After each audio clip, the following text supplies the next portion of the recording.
మూడు దేశాల పర్యటనలో భాగంగా ప్రధానమంత్రి నరేంద్ర మోదీ కెనడాకు చేరుకున్నారు. సైప్రస్ పర్యటన ముగించుకుని నేరుగా కెనడాకు బయలుదేరిన మోదీకి కెనడాలోని కాల్గరీ అంతర్జాతీయ విమానాశ్రయంలో ఘన స్వాగతం లభించింది.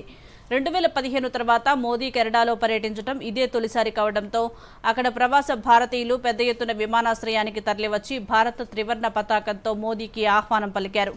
పర్యటనలో భాగంగా కననాస్కిస్లో 2 రోజుల పాటు జరగనున్న G7 సదస్సులో మోదీ పాల్గొంటారు. ఈ సదస్సులో మోదీ పాల్గొనడం వరుసగా ఇది 6సారి కాగా ఇందులో భాగంగా G7 దేశాధినేతలతో మోదీ సమావేశమై అంతర్జాతీయ సంస్థల అధిపతులతో ఇంధన భద్రత, కీలక అంతర్జాతీయ సమస్యలు, సాంకేతికత, ఆవిష్కరణలు, ముఖ్యంగా ఏఐతో అనుసంధానం, క్వాంటం సంబంధిత అంశాల గురించి చర్చలు జరపనున్నారు.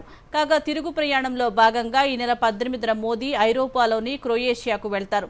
క్రొయేషియాలో భారత ప్రధాని పర్యటించడం ఇదే తొలిసారి కావడంతో మోదీ పర్యటన కోసం క్రొయేషియా ప్రత్యేక ఏర్పాట్లు చేస్తోంది.